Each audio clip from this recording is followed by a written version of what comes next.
Est-ce qu'on peut être tous debout pendant qu'on est en train d'honorer Emmanuel, Jésus-Christ de Nazareth?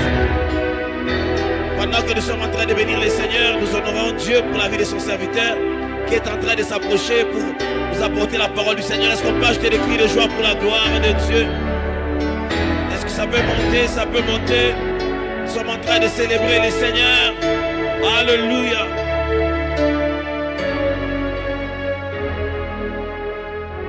Amen. Alléluia. Que Dieu nous bénisse abondamment. C'est Ali, celui qui est à tes côtés, dis-le, je te bénis au nom de Jésus. Alléluia. Spécialement, particulièrement, je peux même dire rarement, c'est mon premier séminaire de l'année, en dehors de chez moi. Alléluia. Pas parce qu'il n'y avait pas les invitations, mais parce qu'on est coincé dans beaucoup de choses. Mais le Dieu de notre pasteur est très fort. Il nous a amenés jusqu'au-dessus de ces hôtels, afin que nous puissions rendre un ministère. Est-ce qu'on peut célébrer la vie des papas et mamans? Témoignons-leur notre amour, notre attachement. Nous vous aimons. Sans hypocrisie, sans flatterie, vous êtes dans nos cœurs. Et je crois que le Seigneur va nous aider au milieu de l'année. On va avoir aussi un très très bon programme de l'autre côté, parce que nos églises sont des églises partenaires. Je suis content aussi parce que je ne suis pas venu seul aujourd'hui. Je suis accompagné de maman Sarah Sahel. Alléluia. Donc c'est l'homonyme de maman Sarah, non? Voilà. Certains ne la connaissent pas. Elle est au milieu de nous. Est-ce qu'on peut la saluer? On peut la saluer? Amen. Alors ne vous fiez pas à mes doigts. Je suis maribataire. Que Dieu soit loué. Alors, on me pose toujours la question, pourquoi tu ne mets pas la bague? J'ai dit, ça m'encombre. Imaginez les lunettes, la montre, la bague, ça va beaucoup m'encombrer. Alors, ne faites pas comme moi, sinon vous aurez à vous expliquer. Hein? Amen, amen. Alors, je voudrais que nous continuions notre partage. Aujourd'hui, nous sommes venus conclure au moins le travail que nous avons commencé depuis l'avant-hier, avec le grand thème que nous avons qui est intitulé « Être enraciné en Christ » ou « Être enraciné en Jésus-Christ ». Le premier jour, je vous ai parlé sur l'hérésie colossienne ou pathologie de l'église séculière. Je vous ai parlé des 3 grandes maladies du temps passé, mais qui se sont répliquées de manière cyclique dans l'église actuelle. Nous avons parlé du ritualisme, le culte des esprits, et nous avons aussi parlé sur les connaissances interdites. Et vous verrez que la plupart des pratiques que les gens ont, ils les ont sur base des connaissances qu'ils ont eu à recevoir. Et faites attention, aujourd'hui, nous sentons que les gens sont en train d'idolâtrer les choses sous prétexte du sacerdoce. Alors aujourd'hui, on dit non, je fais le sacerdoce. Quelqu'un peut prendre la poussière, quelqu'un peut prendre quoi? Comme on appelle la terre de chez lui, il l'amène à l'église, il fait des cérémonies. Je connais même une église dans cette ville où on demande même aux gens les photos. Tu as ton adversaire, tu amènes la photo, on brille et cet adversaire-là ou ennemi va mourir. Il y a des églises comme ça et ils appellent ça sacerdoce. C'est ce que nous appelons ritualisme. Et vous verrez que ces choses, ils les justifient toujours avec les Écritures, mais mal interprétées. Parce qu'ils prennent les textes en dehors de leur contexte pour en faire un prétexte. Que Dieu vous bénisse abondamment. Alors, ils insèrent les connaissances qui sont interdites. Et aujourd'hui, nous avons par moments des miracles que les gens sont en train de justifier en disant que Jésus a fait aussi d'autres miracles qui n'ont jamais été écrits. Ils disent ces genres de miracles, ce sont des miracles qui appartiennent à des miracles non déclarés pour justifier juste la supercherie satanique. Il n'y a pas longtemps, nous avons tous vu quelqu'un qui a prié pour une chèvre et cette chèvre-là est devenue un papa. Je crois que vous avez suivi ça.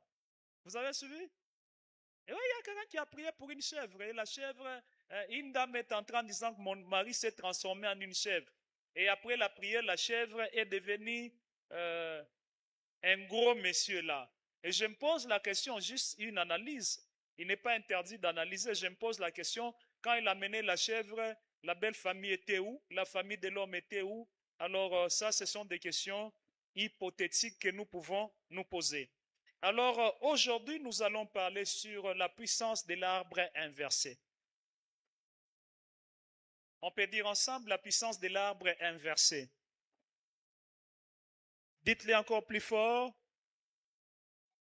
Oui, la puissance de l'arbre inversé, c'est le sous-thème qui va conclure notre intervention. On va nous balancer deux textes, nous les lisons. Jean chapitre 15, les versets 1 à 2. Et nous rentrerons dans Colossiens 2, 6 et 7. Jean chapitre 15, les versets 1 à 2. Et nous allons prendre Colossiens 2, 6 à 7. Est-ce qu'on peut nous balancer Jean? Jean chapitre 15. Voilà, 1 jusqu'à 2. On peut y aller. 1, 2, 3, go. Mon père et les vignerons. 2. Tous à moi qui est à moi, pas en dehors de moi. Il les retranche. Qui porte du fruit, il émonde. Encore plus de fruits. Regardez, il y a le verbe émonder, il y a le verbe retrancher. Donc, il y a ceux-là que Dieu retranche et il y a ceux-là que Dieu taille. Quand on dit émonder, c'est tailler. Retenez très bien ces mots parce que nous allons y revenir. Rentrez à Colossiens chapitre 2, le verset 6 à 7.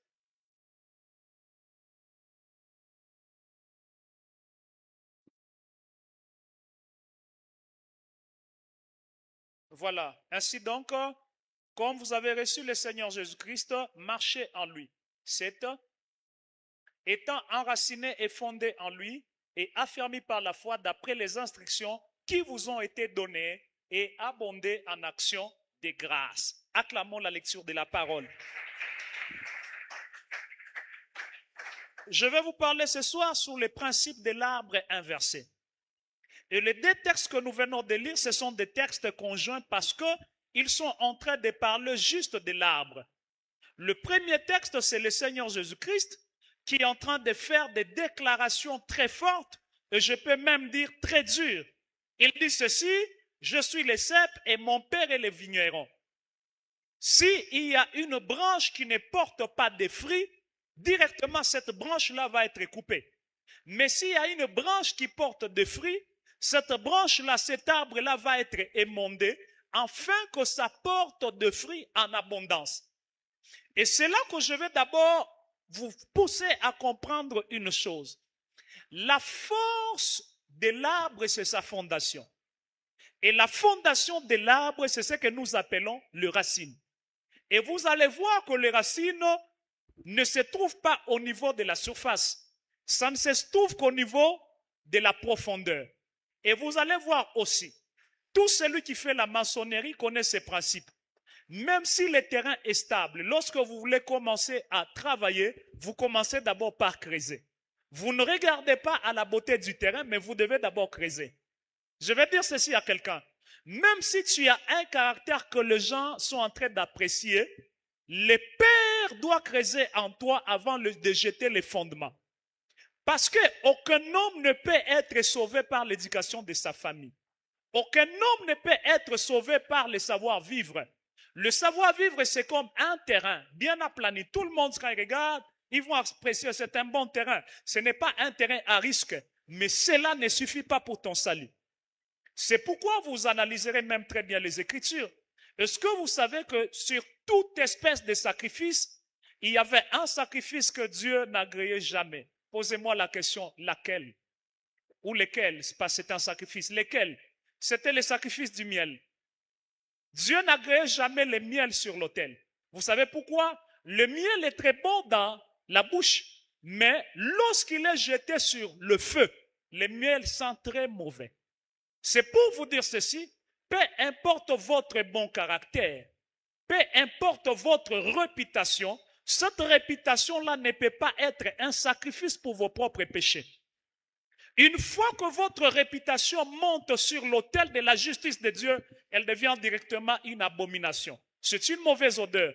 Parce que dans chaque homme, il y a la nature de chi qu'il a eu à recevoir de ses parents par les biais d'Adam, qui est le père de toute la création.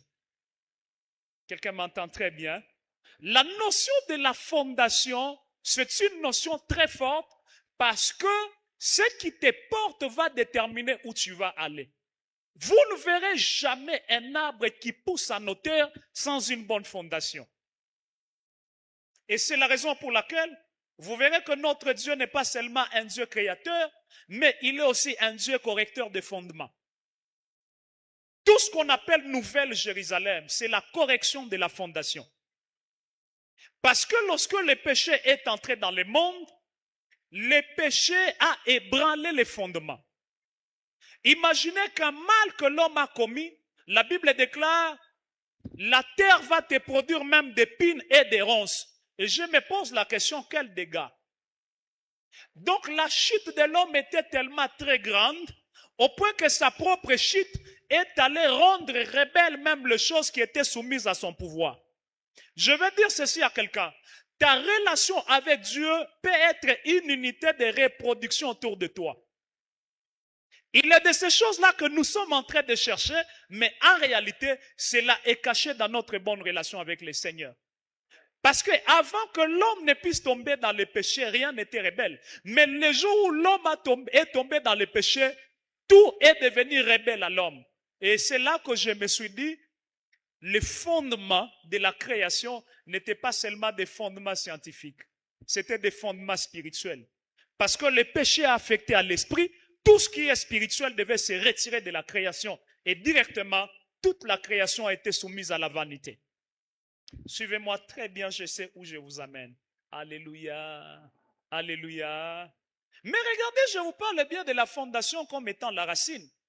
Mais quand nous regardons très bien les Écritures, il y a quelque chose qui m'étonne. Je trouve que l'arbre qui est l'homme, il n'est pas comme cet arbre qu'on plante ici.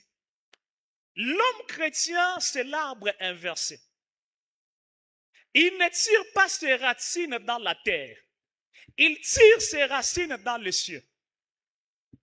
Parce qu'en réalité, lorsqu'on place l'arbre, on la plante quelque part, et que cet arbre commence à produire du fruit, l'arbre engage beaucoup du travail pour que les gens puissent cueillir de fruits. Parce que ses racines sont sur la terre. Mais les chrétiens, c'est un arbre inversé. Il a les racines au ciel, mais les résultats se manifestent sur la terre. Et les gens ne fournissent pas des efforts pour cueillir les fruits. Quelqu'un me dit un amen très bien. Dis à ton voisin, tu es un arbre renversé. Tu es un arbre inversé plutôt. Je ne parle pas de l'arbre renversé, mais je parle de l'arbre inversé. Ok? Dont les racines se trouvent au ciel, les racines ne se trouvent pas sur la terre. Quand on dit soyez enracinés en Christ, les racines en Christ ne sont pas terrestres. Les racines en Christ sont des racines célestes. Vous ne pouvez pas marcher avec Christ dans la philosophie terrestre. Vous ne marcherez avec Christ qu'avec la philosophie céleste. Parce que la pensée de Dieu est différente de la pensée de ce monde.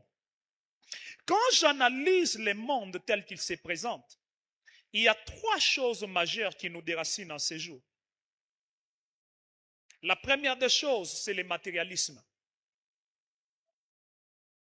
Il y a beaucoup de gens qui ont du mal à demeurer en Christ à cause du matérialisme. Quand je parle du matérialisme, je ne parle pas de matériel. Ok? Comme les gens disent, oh, l'argent, c'est un démon. Non, l'argent n'a jamais été un démon. Que Dieu bénisse abondamment. L'argent n'est pas un démon. L'argent n'est pas un péché. Si vous analysez la Bible ne nous a jamais demandé d'aimer ou d'haïr l'argent. Ça ne demande pas ça. Mais la Bible nous dit seulement que l'amour de l'argent, c'est les racines de tous les maux. Est-ce que quelqu'un m'entend très bien? Une société matérialiste, c'est une société où le matériel devient le centre de la vie. Nous jugeons les gens sur base de ce qu'ils ont, au lieu de les juger sur base de ce qu'ils sont. Le royaume de Dieu, c'est le royaume de l'appartenance. Ce n'est pas le royaume des avoirs. C'est pourquoi Matthieu 6,33 dit, cherchez premièrement le royaume. Et tout ce qu'on appelle matériel, on appelle cela les restes. Je vais vous justifier les mots restes. Je vais vous expliquer les mots restes. Vous savez, quand vous allez acheter quelque chose, ok? Vous achetez, vous dites par exemple, je viens acheter 3 beignets.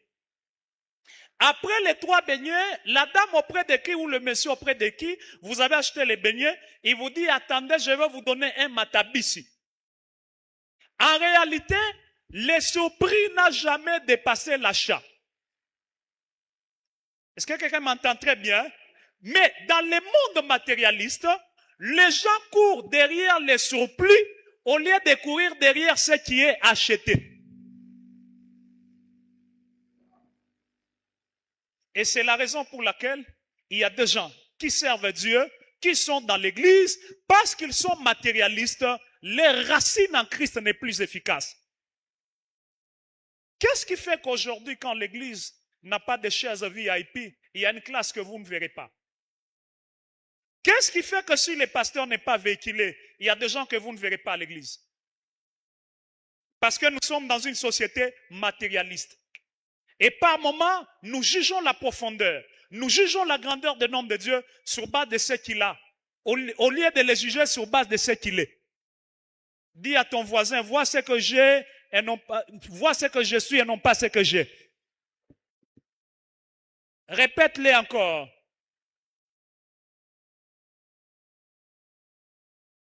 Que Dieu nous bénisse. C'est la première des choses qui a déraciné les gens, le matérialisme. Et c'est comme ça qu'il y a des églises qui se remplissent quand vous apprenez que là-bas, on paye les clavéristes. Vous savez, j'avais aimé cette chose ici. Quand nous avons partagé avec vous, ça m'a révolutionné. Je suis rentré chez moi, j'ai appelé les clavéristes. J'ai dit, ceux qui sont venus pour les salaires, partez. Ouais. Ceux qui sont venus pour les salaires, partez. Et je vous dis, le Seigneur nous a aidés. Nous sommes restés avec les gens qui sont restés servir Dieu. Et par moments, j'ai compris que c'est nous les pasteurs qui rendons parfois les gens les mauvais services. Nous, quand nous prêchons là, on ne nous paye pas. Mais quand un jour là, ils disent non, papa, avant de jouer, achetez-moi d'abord les maillots. Moi là, avant de prêcher, qui achète pour moi les maillots? Et puis la maladie de la plupart des gens qui chantent, qui jouent même, surtout les gens qui jouent là-bas, excepté celui d'ici, celui-ci est converti. Mais la plupart des gens qui jouent là-bas, ils pensent que la discipline de l'église ne leur concerne pas. Beaucoup sont des matérialistes. C'est pourquoi il est difficile de trouver dans une église des solistes ou des instrumentistes assis. Vous pouvez trouver des gens qui jouent aux instruments ici, ils ont 6 et 9 églises. Qu'est-ce qu'ils cherchent? Ils ne sont pas racinés en Christ. Et puis ils connaissent bien, ils savent que non, là-bas, chez Pasteur Eliel, la prédication commence à telle heure. À l'heure de la prédication, vous ne le verrez pas. Quand vous avez fini à chanter directement, il est déjà parti. Nous chassons cet esprit d'ici, nous le chassons. Cette histoire-là, on va voir ça chez les voisins, pas ici chez nous. Dis à ton voisin, ne sois pas matérialiste. Sinon, tes racines ne seront pas au ciel. Ça, c'est la première des choses qui a déraciné les gens. Et le matérialisme n'est pas seulement la recherche de ses biens. C'est la recherche de tout ce qui est palpable et sensationnel aussi. Ça fait partie du matérialisme spirituel. Nous avons l'impression que quand on a un pasteur qui ne fait pas tomber les gens, il n'a pas l'effet du Saint-Esprit. Vous savez, depuis que nous avons commencé, vous n'avez pas vu les œuvres de puissance. Et les gens peuvent dire, ah, Dieu n'était pas présent. Vous savez, la présence de Dieu, nous ne la mesurons pas sur base de ce que nous sentons. Nous mesurons la présence du Saint-Esprit par rapport à ce que Dieu ressent. Parce qu'il est possible que toute la salle soit secouée sans que le Seigneur ne soit présent. Et d'ailleurs, par moments, la salle peut être secouée sans que la présence ne vienne bénir. Mais la présence vient juste bouger ou soit vient juste pour juger. Société matérialiste. Ici, un conseil même aux jeunes sœurs. La plupart des sœurs ont raté des mariages heureux parce qu'ils voulaient voir l'homme du futur là dans son présent. Ouais, parce qu'en réalité, le futur de quelqu'un, on ne le voit pas. Dieu voit cela. Dieu a fait cette chose afin que nous puissions savoir qui est vrai envers nous.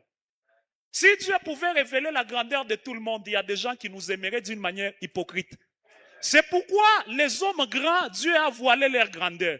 Même Jésus lui-même, quand on les regardait, la déclare, il n'avait ni beauté ni éclat. C'était l'homme sans beauté et sans éclat qui est venu amener le salut.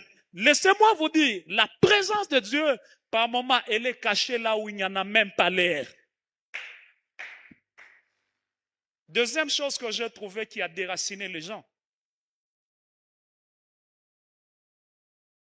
Au lieu qu'ils soient des arbres inversés, ils sont devenus des arbres renversés. La deuxième chose, c'est la beauté. Dites avec moi la beauté. Vous savez que le monde est entouré de tout ce qui est beau aujourd'hui. Là, je vais d'abord m'adresser aux frères. Vous savez pourquoi il y a trop de mascaras? Même Satan est informé que les hommes sont frappés par ce qu'ils voient.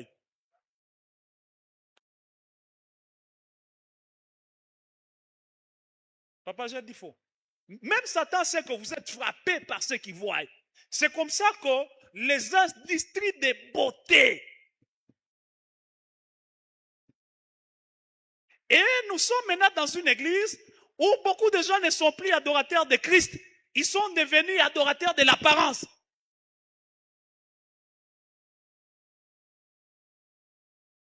Est-ce que nous devons refuser la beauté? Non. Nous devons l'accepter en détruisant la séduction.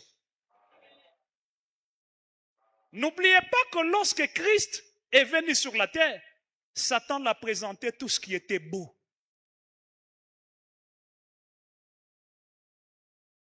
Et c'est comme ça que beaucoup de gens sont déracinés par ce qui est beau, ce qui frappe les regards.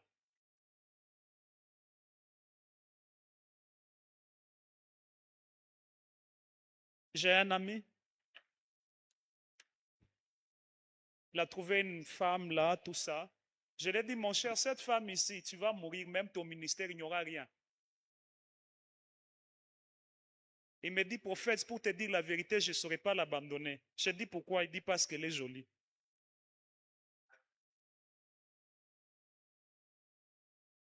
Alléluia. Mais il faut voir les dégâts que la sœur a fait. J'ai béni Dieu. La sœur a failli presque détruire l'église, presque. Mais au moins la vie de mon frère demeure. Comme il est resté en vie, j'ai dit non, non, il peut rebâtir encore les ministères. La troisième des choses qui nous déracinent aujourd'hui, comme piège du siècle, ce sont les innovations.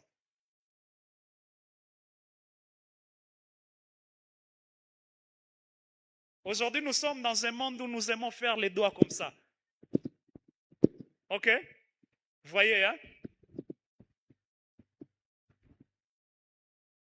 Quand j'avais acheté ma Fold, les Fold venaient de commencer. Waouh, c'était la ville, hein, c'était beau. Mais aujourd'hui, ça ne suffit pas. J'ai vu qu'il y a maintenant un téléphone complet en 3. C'est pourquoi la Bible déclare qu'il n'y a rien de nouveau sur la terre. Sois patient, mets ton cœur moumafuta. Ce que vous pensez être nouveau aujourd'hui, demain, ça sera des vieilleries. Que ces histoires ne te déracinent pas de ton amour avec Christ. Il est de ces gens-là qui ont quitté les voies du Seigneur parce qu'ils sont à la recherche de l'iPhone. Dans le temps, c'était iPhone combien? XR. Est-ce qu'aujourd'hui, quelqu'un peut se battre pour un iPhone XR? Nous sommes à l'iPhone combien? 17. Oh, 18. Ce sont les sœurs qui connaissent ces choses. Les frères ne répondaient pas. Les dates, on est à l'iPhone combien?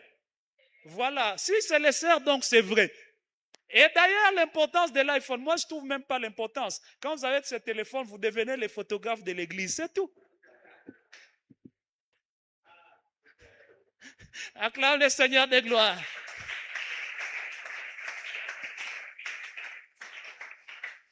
Ce sont ces histoires qui ont déraciné.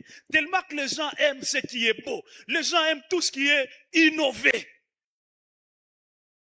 Alléluia. Alléluia. Qui peut être fier de rouler Peugeot aujourd'hui? Peugeot combien de ces temps-là? Qui peut être fier? Aujourd'hui, tout le monde est fier quand j'ai quoi? La Ford 2024. Et par moment, nous nous battons pour ces choses. Et là, Christ vient nous rappeler une chose. Avant de chercher toutes ces choses, nous ne disons pas que c'est mal. Mais notre attention doit être portée vers son royaume. notez une chose.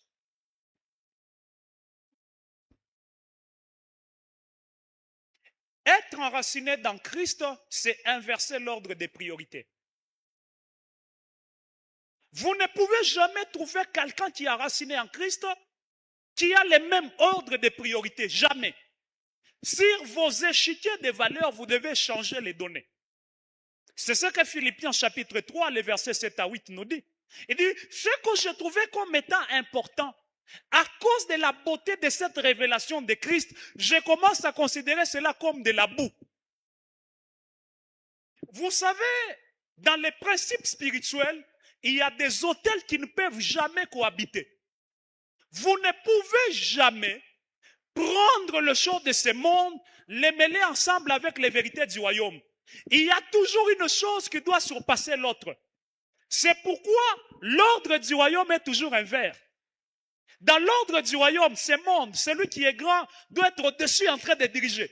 Mais dans l'ordre du royaume, celui qui est grand doit être en bas en train de servir.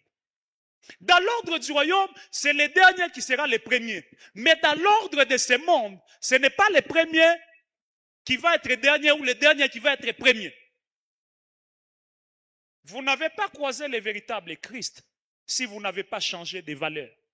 C'est pourquoi vous devez cesser de penser comme ces racines-là enfouies sur la terre. Vous êtes en train de tirer votre puissance vers du ciel. C'est le ciel qui est en train de vous alimenter. C'est le ciel qui est en train de vous donner la force afin que vous soyez ceux-là qui produisent du fruit. Et c'est là que Christ va maintenant dire, si vos racines sont en haut, quelles en sont les conséquences? La production des fruits. Alléluia. Alléluia. Dis à ton voisin, tu es l'arbre dont les autres goûtent les fruits et apprécient les goûts. Vous savez, il n'y a aucun arbre qui peut vous dire que non, moi là, si vous essayez de manger, je suis bon. Non, il n'existe pas. Pourquoi? Parce que le fruit que l'arbre produit, ce sont les autres qui goûtent et qui témoignent que non, ça c'est bon ou pas. Alléluia. Malheureusement, aujourd'hui, le christianisme que nous avons, c'est nous-mêmes qui nous vantons. Ce ne sont pas les gens qui nous goûtent pour dire nous sommes bons, nous sommes ceci ou nous sommes cela. Et Christ dit, si vous êtes cet arbre-là qui ne produit pas les fruits, il y a des conséquences. Vous serez retranchés. Au lieu d'être l'arbre inversé, vous serez l'arbre renversé. Mais si vous êtes cet arbre-là qui produit des fruits, c'est là que j'aime cette chose. Il est écrit, si vous produisez les fruits, le Père va même vous émonder. Quand on parle émonder, c'est tailler. Tailler avec quel objectif? L'objectif de maximiser la production. C'est là que je dis à quelqu'un, il est de ces épreuves que tu es en train de traverser, ces épreuves-là ne se passeront jamais dans la vie d'un faux enfant de Dieu. Il n'y a que les véritables enfants de Dieu qui passent par certaines choses. Et l'objectif de Dieu à travers tes épreuves, c'est pour que tu produises des fruits en abondance. Qui a dit Amen très bien? Qui a dit encore Amen très fort? Que l'Éternel te donne la capacité à produire des fruits et des fruits encore en abondance. Tout peut arriver dans ta vie quand Dieu est en train de te tailler. Et par moments, Dieu nous taille comme s'il nous tue. J'ai dit à l'un des pasteurs hier, j'ai dit, vous savez, la vérité dans la vie, il est de ces choses-là que nous ne choisissons pas. Par exemple, nos épreuves, nous ne les choisirons jamais. C'est Dieu qui décide et qui les choisit. La manière dont il nous taille, c'est Dieu qui les choisit. Ce n'est pas à nous de déterminer, tu nous couperas où et tu laisseras où. Et tant qu'il ne nous a pas encore coupés, nous ne pouvons pas pousser. Je vais dire à celui qui passe une vie très difficile, mais en étant juste. C'est ça la philosophie ou la pédagogie de Dieu pour te reproduire. Reçois la grâce de la reproduction au nom de Jésus. Reçois cette grâce encore au nom de Jésus-Christ. Et dit quand il est monde, il va faire quoi? Il va porter encore du fruit. Dans les principes de Dieu, plus tu souffres à cause de son nom, plus tu dois encore produire beaucoup à cause de son nom. C'est ça même être enraciné. Est-ce que vous connaissez cette parabole que Christ avait donnée? Je crois que je vais finir par cette parabole-là, avec quelques applications. Il a dit quoi? Il dit, il y a deux hommes qui avaient construit une maison. L'un construit sur le sable et l'autre, regardez bien, le sable et les rocs. OK? La construction n'est pas un problème. Le terrain n'est pas un problème. Mais après, à un moment donné, il y a eu les vents. Les vents ne devaient pas être empêchés. Amen. Celui qui a bâti sur les rocs est resté. Et celui dont les racines étaient sur le sable est parti. Nous n'allons pas condamner les vents. Alléluia. Mais nous allons condamner la fondation. Il y a des vents qui viennent dans ta vie pour révéler la capacité ou la taille de ta fondation. Vous savez qu'il y a même des tentations qui arrivent. Dieu veut juste te montrer quel est l'état de ton cœur. Parce que certaines choses, quand ça n'arrive pas, tu ne te connaîtras jamais. L'homme ne se connaît pas lorsque tout va bien. L'homme se connaît lorsque la tempête se lève. C'est là que tu pourras dire je suis enraciné ou pas. Quand un arbre est fortement enraciné, lorsque les vents arrivent, l'arbre va commencer maintenant à envoyer l'oxygène. Oh. Parce que c'est vraiment enraciné. Vous voyez, avec les vents, l'oxygène va commencer à se répandre. Mais quand l'arbre n'est pas enraciné, au lieu de répandre l'oxygène, c'est répandre la mort. Parce que et l'arbre et l'oxygène, rien ne va se passer. Tout va être emporté. J'ai pris, soit maintenant enraciné. Et qu'est-ce qui enracine quelqu'un en Christ?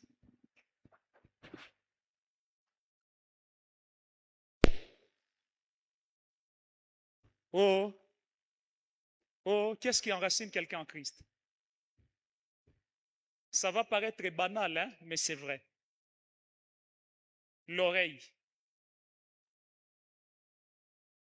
Regarde un peu l'oreille de ton voisin. Je vais te poser une question. Regarde l'oreille. Si vous êtes habitué, tu regardes son oreille. D'accord, merci. Tu as vu son oreille? Ma question est la suivante. Ça ressemble à quoi?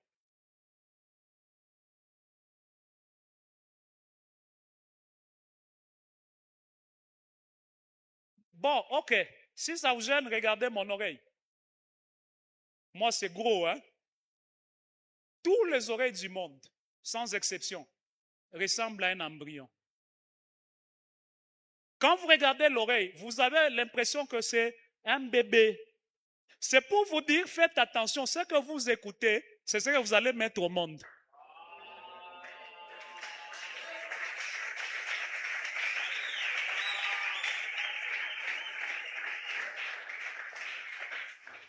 Dans les principes terrestres, on mange avec la bouche. Mais dans les principes du royaume, on mange avec les oreilles. C'est pourquoi la Bible déclare la foi vient de ce qu'on entend. Pourtant, ta foi, c'est ça même ta grossesse. Et c'est de cette manière-là qu'une vierge était enceinte. Quand on l'a dit seulement, tu es béni, l'ombre du Tout-Puissant te couvrira. Quand elle a seulement dit qu'il soit fait selon ta parole, car je suis la servante de l'Éternel, directement, poup! Ce que vous entendez détermine qui est-ce que vous serez. C'est pourquoi il y a même des qualités de prédication qu'il ne faut pas suivre. Je vous en prie. Comment tu peux être un prédicateur qui aime suivre toujours des comédiens?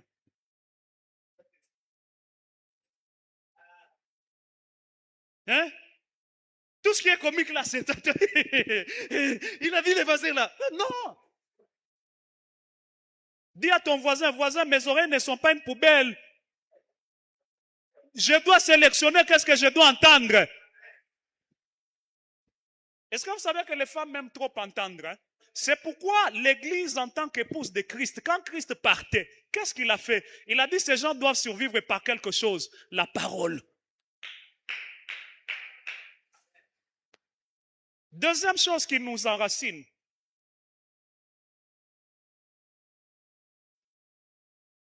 c'est la chose qu'il n'y avait pas à Éden. Vous savez, à Éden, la femme, en marchant seule, elle est arrivée quelque part, on l'a séduite par les serpents. OK? Ça, c'était l'erreur du premier Adam. Mais quand le second Adam arrive, il met les gens ensemble, il dit, attendez, Moi, je ne vous dirai pas de ne pas partir comme Ève était partie. Mais avant que vous ne partez, attendez, restez. Attendez, attendez. Il a dit attendez. Je vais vous envoyer quelqu'un. Je ne vous laisserai pas marcher seul. Nul ne peut être enraciné sans recevoir la puissance de l'Esprit. C'est ainsi que vous allez voir, peu importe les épreuves que l'Église a, l'Église de Christ subsiste parce qu'elle ne marche pas comme Ève qui a marché sans Adam. L'Église du Christ est en train de marcher avec le second Adam qui nous accompagne à travers de son esprit. Et je finirai même en disant ici que quand vous regardez Christ, papa, c'est ce que j'ai dit à l'un de mes fils que nous voulons implanter quelque part. Je lui ai dit, vous savez, vous aimez trop de caprices. Non, avant de partir, achetez-moi les chaises. Oh, avant de partir, payez-moi ceci ou cela. Moi, mon père, quand il me libérait qu'avec la Bible. Et puis la Bible que moi-même j'avais achetée. Alléluia. Il me dit que Dieu te bénisse, c'était tout. Regardez les grands missionnaires, lui-même notre Seigneur et Sauveur Jésus-Christ. Je ne connais pas un missionnaire de sa trempe. Parce qu'il a abandonné tous les rangs, tout ce qu'il avait, il est descendu. Ce missionnaire-là, à la fin de sa mission, qu'est-ce qu'il a dit? Il appelle les apôtres, il est préparé pour un ministère à carrière internationale. Il a dit, ne vous éloignez pas de Jérusalem. Ok? Attendez. Qu'est-ce que vous devez attendre? Les frais de mission. Oh, quelqu'un n'a pas compris ces choses. Ils attendaient les frais de mission. Ils sont assis. Et les frais de mission, quand ça arrive, il n'y avait rien dans leur compte des banques. Ce n'était qu'un esprit. La Bible déclare là où ils étaient assis, ils ont senti un vent souffler. Et le jour où le vent a soufflé, ils sont devenus témoins à la dimension internationale. Parce que le vent qui a soufflé, qui était le vent de l'esprit, est venu les enraciner davantage dans la mission. Vous ne pouvez jamais être enraciné en Christ sans être rempli du Saint-Esprit. Et la finalité de tout enracinement, c'est la production de fruits et la manifestation de l'autorité spirituelle. Dites avec moi production de fruits et manifestation de l'autorité spirituelle.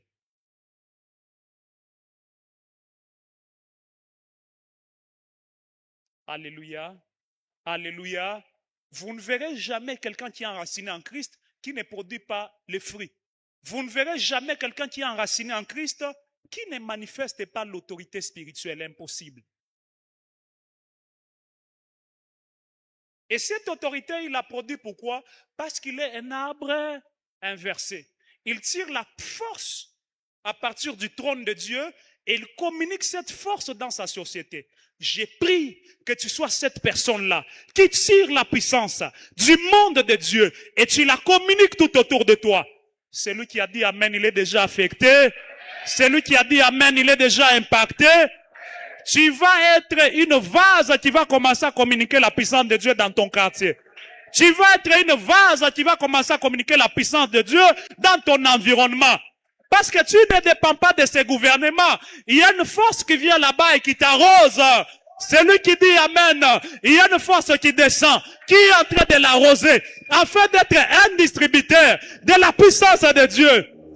Toi, tu es comme une station d'essence. Lorsque les gens sont fatigués, parce que tu es enraciné, lorsqu'ils arriveront chez toi, tu vas commencer à les ravitailler. Pendant que je parle, je vois des gens dans cette salle que Dieu est en train d'élever afin de ravitailler les autres, afin de ravitailler des ministères, afin de ravitailler ceux-là qui sont fatigués spirituellement. Si j'étais toi, j'allais déjà être debout, en train de réclamer ma part. Parce que je suis enraciné en Christ. Dis avec moi, oh Dieu, je réclame ta puissance. Parce que je suis enraciné en toi. Oh Dieu, je réclame ta puissance. Parce que je suis enraciné en toi. Dis encore, oh Dieu, pendant que je parle, donne-moi la puissance afin que je manifeste l'autorité de ton royaume. Dans ce que je dis, par ce que je fais, je vais manifester cette autorité. Claque tes mains, claque tes mains, claque tes mains, claque tes mains.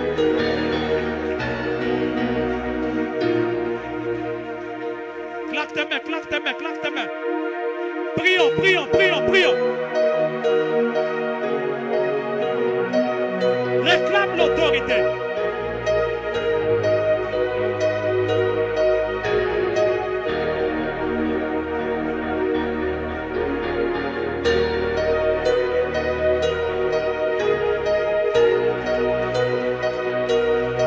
Réclame l'autorité. Réclame l'autorité.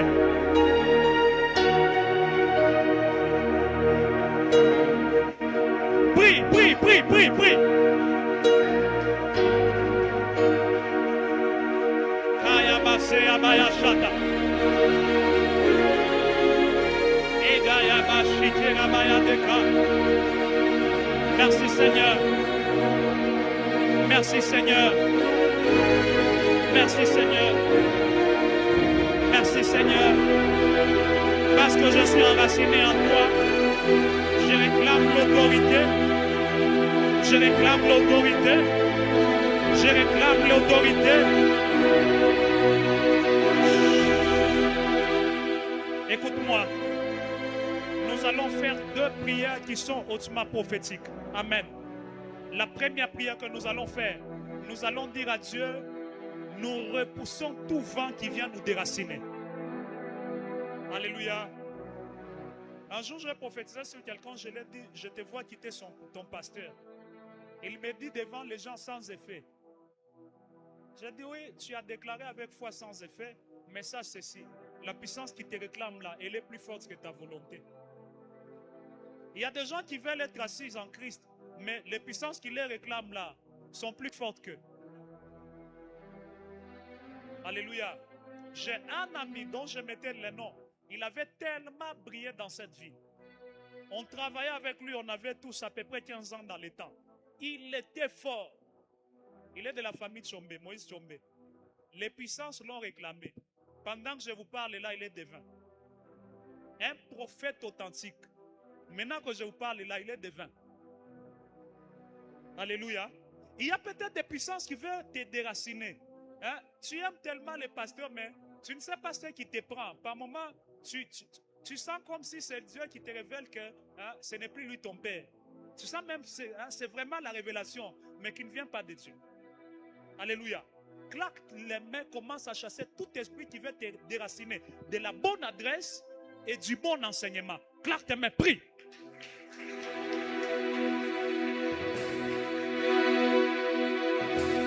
Passe. Monte, monte, monte, monte.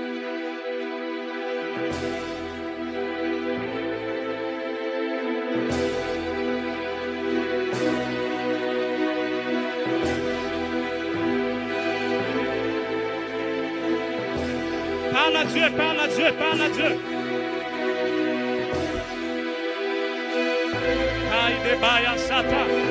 Merci Seigneur. Tout ce qui est là, tout ce qui est là.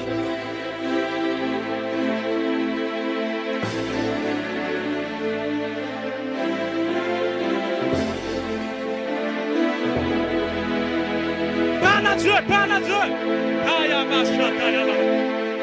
Jéhovah. Merci Seigneur. Merci Seigneur. Merci Seigneur. Oh Dieu de gloire, manifeste-toi, glorifie-toi. Au nom de Jésus. Au nom de Jésus. Au nom de Jésus.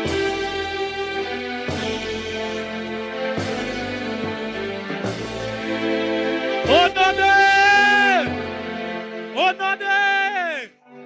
Regarde-moi, je vais t'expliquer la deuxième requête. C'est la dernière et puis je vais faire des prières. Amen. Hein? Alléluia. Donne-moi un amen bien. J'ai constaté une chose. Tellement que les gens ne sont pas enracinés en Christ, ils ne manifestent pas la puissance. Alléluia. Je crois que c'est le révérend Eliel qui me disait, vous pouvez trouver des gens qui vous révèlent des choses très fortes, mais qui ont la crise d'autorité spirituelle. On ne peut pas être enraciné en Christ sans tirer la puissance du ciel vers la terre. Nous ne devons pas être à un niveau où quand nous passons, les sorciers sont à l'aise. Non, non, ça ne va pas. Nous ne devons pas être à un niveau où on nous amène des cas et des cas, nous disons seulement aux gens, ça ira. Alléluia, alléluia. Il y a des cas qu'on peut commencer à résoudre même au téléphone parce que nous portons le ciel avec nous. Elle est témoin, le 31. Un enfant est décédé. On l'a déclaré cliniquement mort. Son père m'appelle agité. J'ai dit, donne-moi 5 minutes. Rappelle-moi dans 5 minutes, au téléphone seulement. Mets la main sur l'enfant. Papa, déclaration, l'enfant rentre. C'est tout à fait normal. Alléluia. Parfois, quand les gens voient des choses comme ça, ils pensent que vous êtes si c'est de quelle planète. Nous avons tous Christ. Et si nous sommes enracinés en lui, nous pouvons faire et nous pouvons opérer. Dis à Dieu, papa, communique-moi cette puissance céleste sur la terre. Ce n'est pas pour que je me vante. Ce n'est pas pour que je domine sur mes amis. Mais pour que je démontre l'existence de ton royaume dans l'entourage où je passe. Je veux que ce soit que nous ayons des gens qui sont porteurs du trône de Dieu. Claque tes mains en prière. Prie avec toi.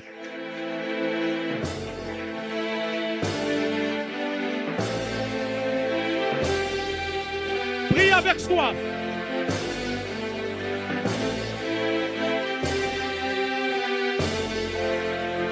Prie avec soi.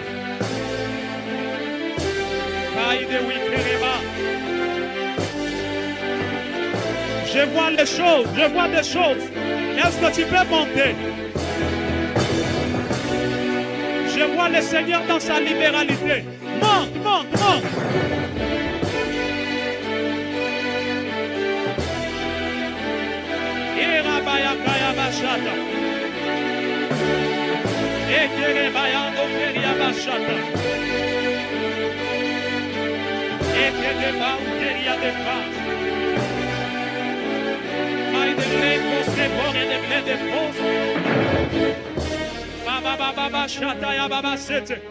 Dans la prière que je suis en train de faire, Seigneur, ce soir, je lève ma voix vers ton trône.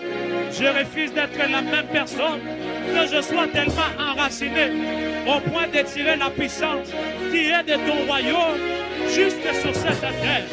Au nom de Jésus de Nazareth. Au nom de Jésus de Nazareth. Nous voulons tirer les richesses célestes vers la terre. Merci Seigneur. Merci Seigneur. Merci Seigneur. Merci Seigneur. Bien-aimé, monte encore. Quelque chose se passe. Monte encore. Ayaba Sayabe.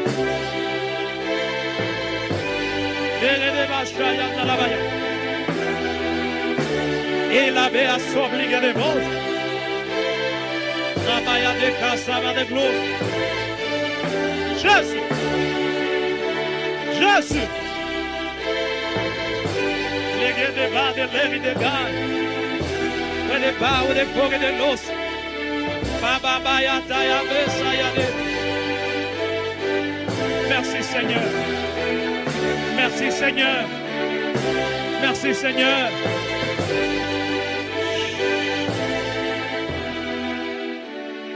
Levez la main. Levez la main. Quelque chose est en train de se passer. Quelque chose est en train de se passer. Ma socle de baïkari de l'os. Dieu est en train d'ajouter encore l'onction sur ceux-là qui ont le ministère d'autorité.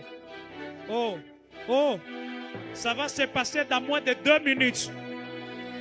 Merci Seigneur. Tous ceux-là qui ont reçu les dons, les ministères d'autorité, pendant que je parle, Dieu est en train de les ajouter quelque chose. Et ça se passe dans moins de 2 minutes. Kaya baya kaya. Vous allez voir l'Éternel dans la salle. Ceux qui ont les grâces d'autorité spirituelle. Il y a quelques-uns, ok, je vois 5 personnes touchées immédiatement. Saint-Esprit de Dieu, travaille. Kaya de la baya.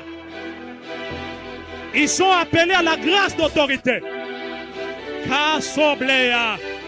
Ils sont 5. Merci, cher Saint-Esprit. Un travail est en train de se passer. Amenez-les devant.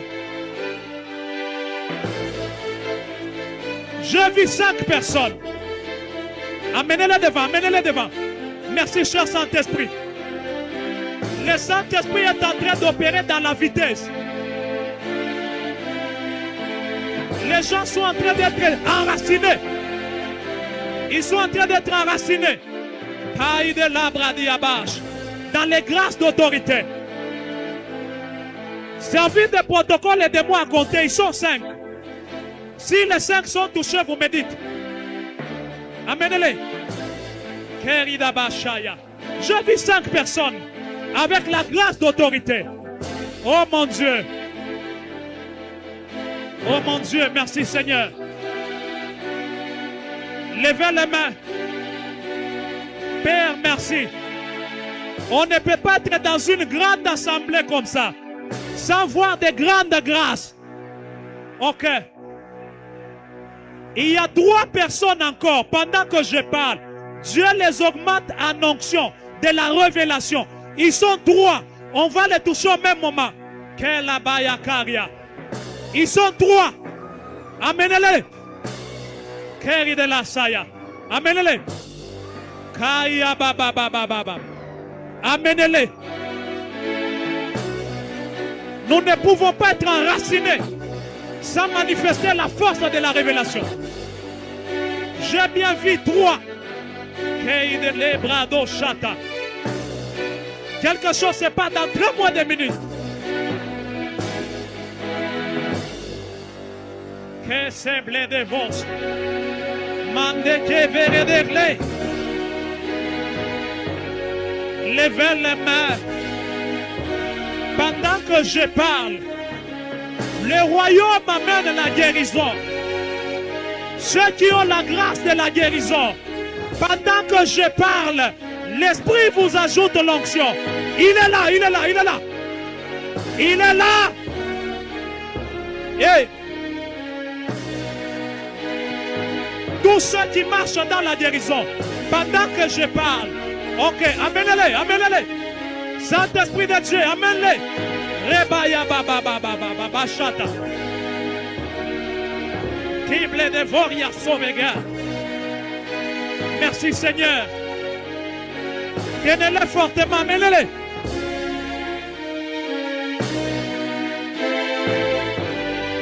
Merci Seigneur. Crie avec moi, hey Yahweh. Crie encore, hey Yahweh. Ce soir, repère-moi. Crie ce soir, repère-moi. Amène-moi plus loin.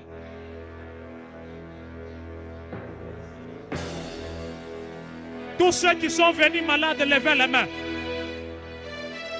Tous ceux qui sont venus malades, levez les mains. Peu importe la maladie.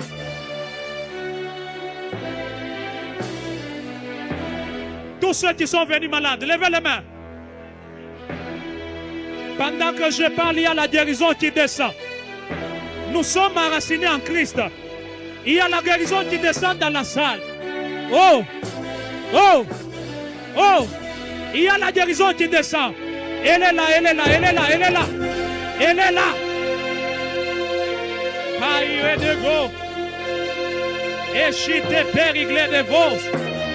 Et baï terre de blek. Robababa ya kanda yake. Soble ya geta. Soble ya geta bayaba. Oh Jésus. Attention, il y a l'onction de la guérison. Il y a des gens qui vont sentir un autre vent dans le corps pendant que je parle. Je ne vais toucher personne. Vous verrez que l'autorité du ciel existe. Pendant que je parle, il y a des gens. La guérison est en train de descendre. Ok. Elle est là, elle est là, elle est là. Elle est là, elle est là. Il y a des santé qui sont libérées. Pendant que je parle.